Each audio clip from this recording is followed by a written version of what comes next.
நம்மலாம் வந்து ஏதோ ஒன்று நோக்கி போய்கிட்டு இருப்போம். நம்ம கூட இருக்கவங்களுக்குலாம் நம்மளோட ரியாலிட்டி தெரியும்.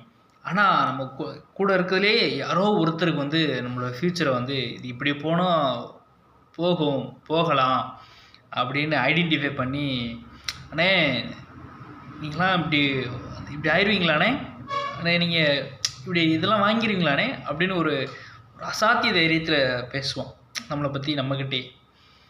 அவன் தான் வந்து நம்மளோட வெல்விஷர், நம்மளோட முதல் ரசிகர். நடிகனாக இருந்து ரசிகரை சம்பாதிக்கிறத விட ரியல் லைஃப்பில் நம்ம கூட ஒரு சில பேர் இருப்பாங்க பாரு. நம்ம ஒரு கோல் வச்சுருப்போம், அந்த கோலை யார்ட்டையும் சொல்ல மாட்டோம். ஆனால் நம்ம கூட இருக்கிற நிறைய பசங்களை யாரோ ஒரு பசங்க சொல்லுவாங்க, அண்ணே நீங்கள் அதை பண்ணிடுவீங்களாண்ணே, அண்ணே நீங்கள் இதில் பண்ணி இது செஞ்சுருவீங்களாண்ணே, இப்படி வருவீங்களாண்ணே அப்படின்னு.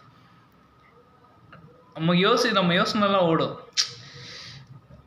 நம்மளோட மனநிலையில் எப்படியோ அப்படியே கேப்சர் பண்ணி வச்சுருக்கேனே அப்படின்ட்டு.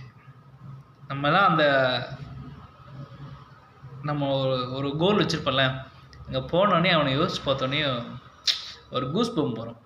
அதெல்லாம் வேறு லெவல் அந்த தாட் ப்ராசஸ்லாம்.